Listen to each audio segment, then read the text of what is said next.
विवेक का अर्थ इतना ही है कि जो निरर्थक है वह हमने निरर्थक दिखाई पड़ जाए, जो सार्थक है वह सार्थक दिखाई पड़ जाए। जगत में हम कुछ भी चाहे, पहली तो बात, अगर न मिले तो दुख, और मिल जाए तो भी सुख नहीं। एक आदमी धन चाहता है, जब तक नहीं मिलता तब तक दुख, और जब मिल जाता है तब वह पाता है कि क्या मिला। धन के ढेर लग गए, अब क्या। जो भी आपके चाह से अपने अतीत में अगर न मिले तो दुख पाया, और अगर मिल जाए तो कौन सुख पाया है। बस जब तक नहीं मिलता तभी तक सुख का आभास होता है। इस जगत में दुख वास्तविक है, सुख सिर्फ अभाव है। जो चीज नहीं मिलती बस उसमें सुख है, और जो मिल जाए उसमें सब सुख खो जाता है। इसलिए कोई भी आदमी कभी सुखी नहीं हो पाता। आपका एक उदाहरण समझ लो। छोटी नौकरी थी पहले, बहुत सैलरी कम थी, चेंज करके प्रमोशन पाके बड़ी जॉब मिल गई। घर नहीं था, कार नहीं थी, बाइक थी। कार भी आ गई, बाइक भी आ गई, फ्लैट भी ले लिया। क्या सुख पाया? फिर और चाहिए कुछ, सेकंड होम, नहीं तो और बड़ा फ्लैट। कुछ ना कुछ मांग सदा कायम रहती है, और पूरी हो गई।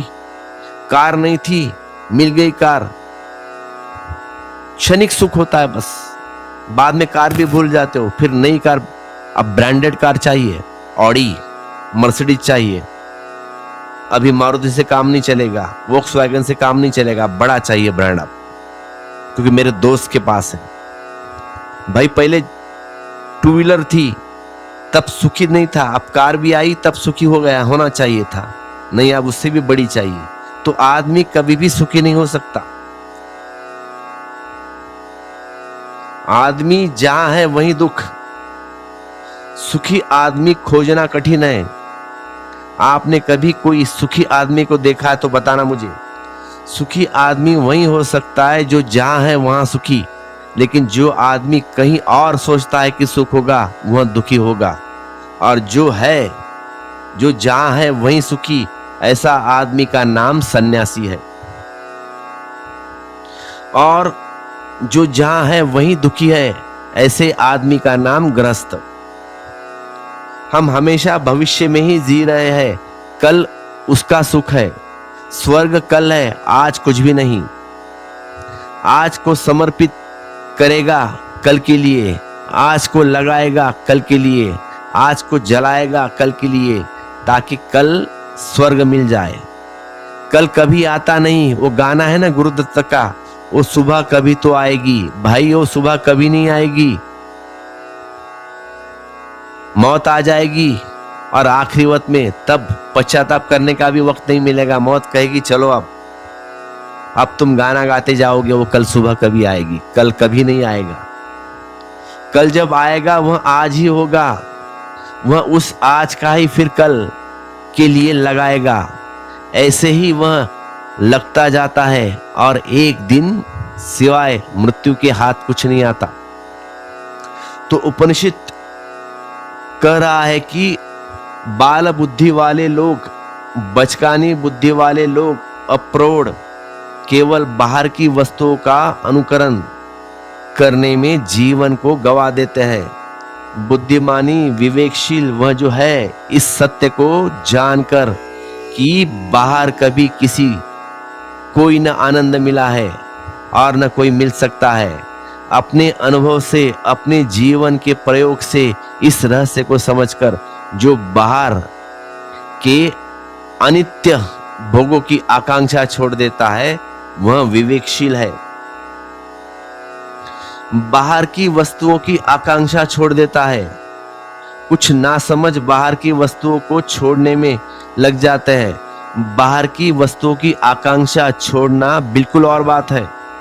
बाहर की वस्तुओं को छोड़ने में लगा जाना बिल्कुल और बात है। दो बात अलग अलग है। और ही नहीं, भिन्न भी नहीं, विपरीत है। बाहर की वस्तुओं को वही छोड़ने में लगता है जो बाहर की वस्तुओं को पकड़ने में लगा था पहले, अब वह छोड़ने में लगा है। लेकिन उसकी नजर बाहर की वस्तु पर ही लगी रहेगी। कुछ लोग हैं जो धन के लिए पागल है, और कुछ लोग हैं जो धन न छूट जाए इससे डरे हुए हैं। तो तुम सब किसी ना किसी वस्तु से या पैसे से बंधे हुए हो।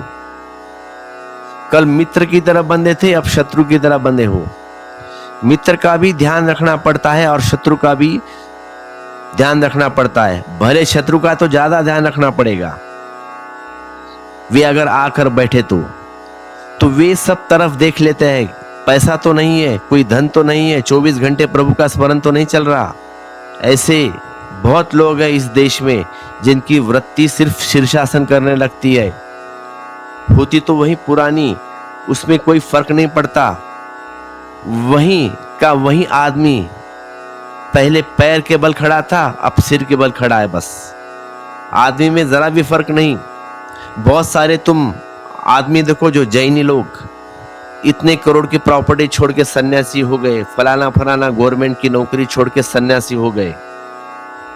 पैसे तो त्याग दिए, अब सन्यास ले लिया। मतलब एक छोड़ा और दूसरा पकड़ा, फर्क कुछ भी नहीं बचा, रत्ती भर भी फर्क नहीं हुआ। ऐसे व्यक्तियों की कोई क्रांति नहीं घटित होती, लेकिन क्रांति दिखाई पड़ती है वह सब झूठ। बाहर की वस्तु न तो पकड़ने योग्य है और न छोड़ने योग्य है। बाहर की वस्तु बाहर है, न तो तुम उसे पकड़ सकते हो न तुम उसे छोड़ सकते हो। तुम हो कौन?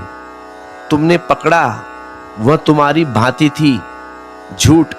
तुम छोड़ रहे हो, यह भी तुम्हारी भ्रांति है, झूठ।